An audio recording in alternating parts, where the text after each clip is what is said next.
ಸಾಗರೋಲ್ಲಂಘನ ಮಾಡಿದ ಹನುಮಂತ ಮತ್ತು ರಾಮದಾಸ್ ಅವರ ತಂದೆಯ ಅಹಂಕಾರ ಪತನ.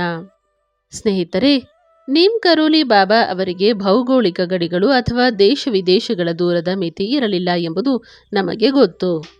ಆದರೆ ಅವರು ಒಂದೇ ಸಮಯದಲ್ಲಿ ಭಾರತದ ಕೈಂಚಿ ಧಾಮದಲ್ಲಿ ದೇಹಸ್ಥರಾಗಿದ್ದುಕೊಂಡೇ ಸಾವಿರಾರು ಮೈಲಿಗಳ ದೂರದ ಅಮೆರಿಕಾದ ನ್ಯೂಯಾರ್ಕ್ ನಗರದಲ್ಲಿ ಪ್ರತ್ಯಕ್ಷರಾಗಿ ಕಡು ನಾಸ್ತಿಕನೊಬ್ಬನ ಅಹಂಕಾರವನ್ನು ಮುರಿದ ಸುದೀರ್ಘ ನೈಜ ಇತಿಹಾಸ ಇಲ್ಲಿದೆ. ಇದು ಬಾಬಾ ಅವರ ಪರಮ ಭಕ್ತರಾದ ರಾಮದಾಸ್ ಅವರ ತಂದೆಯ ಜೀವನದಲ್ಲಿ ನಡೆದ ಅತ್ಯಂತ ದೊಡ್ಡ ಪವಾಡ. ಅಮೆರಿಕಾದ ಕೋಟ್ಯಾಧಿಪತಿ ಮತ್ತು ಸಾಧುವಿನ ಮೇಲಿನ ದ್ವೇಷ. ಅಮೆರಿಕಾದ ಪ್ರಸಿದ್ಧ ಹಾರ್ವರ್ಡ್ ವಿಶ್ವವಿದ್ಯಾಲಯದ ಪ್ರೊಫೆಸರ್ ಆಗಿದ್ದ ರಿಚರ್ಡ್ ಆಲ್ಪರ್ಟ್ ಅವರು ಭಾರತಕ್ಕೆ ಬಂದು ನೀಮ್ ಕರೋಲಿ ಬಾಬಾ ಅವರ ಪರಮ ಭಕ್ತರಾಗಿ ರಾಮದಾಸ್ ಎಂದು ಹೆಸರು ಬದಲಾಯಿಸಿಕೊಂಡ ವಿಷಯ ಅಮೆರಿಕಾದಲ್ಲಿದ್ದ ಅವರ ತಂದೆಗೆ ತಿಳಿಯಿತು. ರಾಮದಾಸ್ ಅವರ ತಂದೆ ಲೂಯಿಸ್ ಆಲ್ಪರ್ಟ್ ಅಮೆರಿಕಾದ ಅತ್ಯಂತ ಪ್ರಭಾವಶಾಲಿ ಉದ್ಯಮಿ, ಕೋಟ್ಯಾಧಿಪತಿ ಮತ್ತು ರೈಲ್ವೆ ಕಂಪನಿಯೊಂದರ ಅಧ್ಯಕ್ಷರಾಗಿದ್ದರು.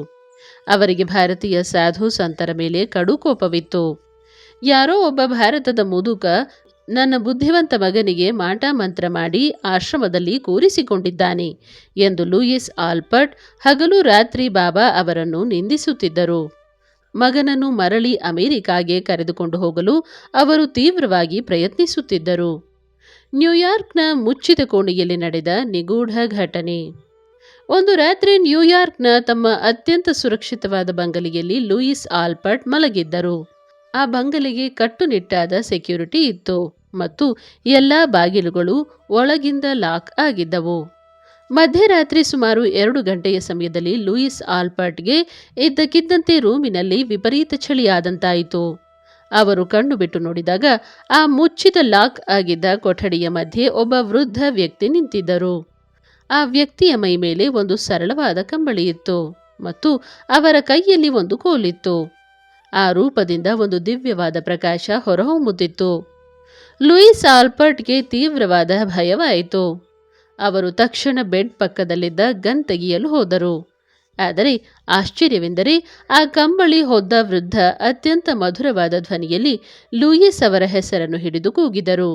ಲೂಯಿಸ್, ನಿನ್ನ ಮಗ ರಾಮದಾಸ್ ನನ್ನ ಬಳಿ ಸುರಕ್ಷಿತವಾಗಿದ್ದಾನೆ. ಆತನ ಬಗ್ಗೆ ನೀನು ಚಿಂತಿಸಬೇಡ. ಭಗವಂತನ ಹಾದಿಯಲ್ಲಿ ನಡೆಯುತ್ತಿರುವ ಆತನನ್ನು ತಡೆಯಬೇಡ ಎಂದರು. ಲೂಯಿಸ್ ಗಾಬರಿಯಿಂದ ಕಣ್ಣು ಮಿಟುಕಿಸುವಷ್ಟರಲ್ಲಿ ಆ ರೂಪ ಗಾಳಿಯಲ್ಲಿ ಮಾಯವಾಗಿತ್ತು. ಭಾರತಕ್ಕೆ ಬಂದ ಕೋಪೋದ್ರಿಕ್ತ ತಂದೆ. ಈ ಘಟನೆಯಿಂದ ಲೂಯಿಸ್ ಆಲ್ಪರ್ಟ್ ಮತ್ತಷ್ಟು ಕೋಪಗೊಂಡರು. ಇದು ಆ ಸಾಧು ಅಮೆರಿಕಾದಲ್ಲಿದ್ದ ತನ್ನ ಮೇಲೆ ಮಾಡಿದ ಯಾವುದೋ ಸಂಮೋಹನ ವಿದ್ಯೆ ಎಂದು ಭಾವಿಸಿ ತಾವೇ ನೇರವಾಗಿ ಭಾರತಕ್ಕೆ ಹೋಗಿ ಆ ಸಾಧುವನ್ನು ತರಾಟೆಗೆ ತೆಗೆದುಕೊಳ್ಳಲು ನಿರ್ಧರಿಸಿದರು. ಅವರು ಅಮೆರಿಕಾದಿಂದ ವಿಮಾನದ ಮೂಲಕ ಭಾರತಕ್ಕೆ ಬಂದು ನೈನಿತಾಲ್ನ ಕೈಂಚಿ ಧಾಮ ಆಶ್ರಮವನ್ನು ತಲುಪಿದರು. ಅವರು ಆಶ್ರಮದ ಒಳಗೆ ಪ್ರವೇಶಿಸಿದಾಗ ತಂದೆಯನ್ನು ನೋಡಿ ರಾಮದಾಸ್ ಆಶ್ಚರ್ಯಚಕಿತರಾದರು. ಲೂಯಿಸ್ ಆಲ್ಪರ್ಟ್ ಅತ್ಯಂತ ಅಹಂಕಾರದಿಂದ ಕೈಯಲ್ಲಿ ಸೂಟ್ ಕೇಸ್ ಹಿಡಿದು ಕೋಪದಿಂದಲೇ ಬಾಬಾ ಅವರು ಕುಳಿತಿದ್ದ ತಖ್ತ್ ಅಂದ್ರೆ ಪೀಠದ ಕಡೆಗೆ ಹೆಜ್ಜೆ ಹಾಕಿದರು. ಆಶ್ರಮದ ಭಕ್ತರೆಲ್ಲರೂ ಆ ವಿದೇಶಿ ಉದ್ಯಮಿಯ ಕೋಪವನ್ನು ನೋಡಿ ಗಾಬರಿಗೊಂಡರು. ಅಹಂಕಾರದ ಪತನ ಮತ್ತು ಸತ್ಯದ ದರ್ಶನ. ಲೂಯಿಸ್ ಆಲ್ಪರ್ಟ್ ಬಾಬಾ ಅವರ ಮುಂದೆ ಬಂದು ಇನ್ನು ಏನೋ ಬೈಯಲು ಬಾಯಿ ತೆರೆಯುವಷ್ಟರಲ್ಲೇ ಬಾಬಾ ಜೋರಾಗಿ ನಗುತ್ತಾ ಇಂಗ್ಲಿಷ್ನಲ್ಲಿ ಹೇಳಿದರು, ವೆಲ್ಕಮ್ ಲೂಯಿಸ್. ನ್ಯೂಯಾರ್ಕ್ನ ನಿನ್ನ ಆ ಬಂಗಲೆ ತುಂಬ ಚೆನ್ನಾಗಿದೆ. ಆದರೆ ಚಳಿಗಾಲದಲ್ಲಿ ಅಲ್ಲಿ ವಿಪರೀತ ಚಳಿ ಇರುತ್ತದೆ. ಅಂದು ರಾತ್ರಿ ನಿನ್ನ ಕೋಣೆಗೆ ಬಂದಾಗ ನೀನು ನನ್ನನ್ನು ನೋಡಿ ಹೆದರಿ ಗನ್ ತೆಗೆಯಲು ಹೋದೆ ಅಲ್ವಾ? ನನ್ನ ಹತ್ತಿರ ಗನ್ ಇಲ್ಲ, ಕೇವಲ ಈ ಕಂಬಳಿ ಮಾತ್ರ ಇದೆ ಎಂದರು. ಬಾಬಾ ಅವರ ಈ ಮಾತುಗಳನ್ನು ಕೇಳಿದ ತಕ್ಷಣ ಲೂಯಿಸ್ ಆಲ್ಪರ್ಟ್ ಕೈಯಲ್ಲಿದ್ದ ಸೂಟ್ಕೇಸ್ ಕೆಳಗೆ ಬಿದ್ದಿತು. ಅವರ ಇಡೀ ದೇಹ ನಡುಗಲು ಶುರು ಮಾಡಿತು. ನ್ಯೂಯಾರ್ಕ್ನ ಮುಚ್ಚಿದ ಕೋಣೆಯೊಳಗೆ ನಡೆದ ಘಟನೆ ಜಗತ್ತಿನಲ್ಲಿ ತಮಗೆ ಬಿಟ್ಟರೆ ಬೇರೆ ಯಾರಿಗೂ ತಿಳಿದಿರಲಿಲ್ಲ. ಭಾರತದಲ್ಲಿ ಹುಟ್ಟಿ ಬೆಳೆದ ಎಂದೂ ಅಮೆರಿಕಾವನ್ನು ನೋಡದ ಈ ಸಾಧು ತನ್ನ ಕೋಣೆಯ ನಿಖರವಾದ ವಿವರಣೆ ನೀಡುತ್ತಿದ್ದರು. ಲೂಯಿಸ್ ಆಲ್ಪರ್ಟ್ಗೆ ಅರ್ಥವಾಯಿತು. ಅಂದು ರಾತ್ರಿ ತನ್ನ ಕೋಣೆಗೆ ಬಂದಿದ್ದು ಬೇರೆ ಯಾರೂ ಅಲ್ಲ, ಸಾಕ್ಷಾತ್ ಇದೇ ನೀಮ್ ಕರೋಲಿ ಬಾಬಾ. ಕೋಟ್ಯಾಧಿಪತಿಯಾಗಿದ್ದ ಲೂಯಿಸ್ ಆಲ್ಪರ್ಟ್ ಅವರ ಇಡೀ ಅಹಂಕಾರ ಕರಗಿ ನೀರಾಯಿತು.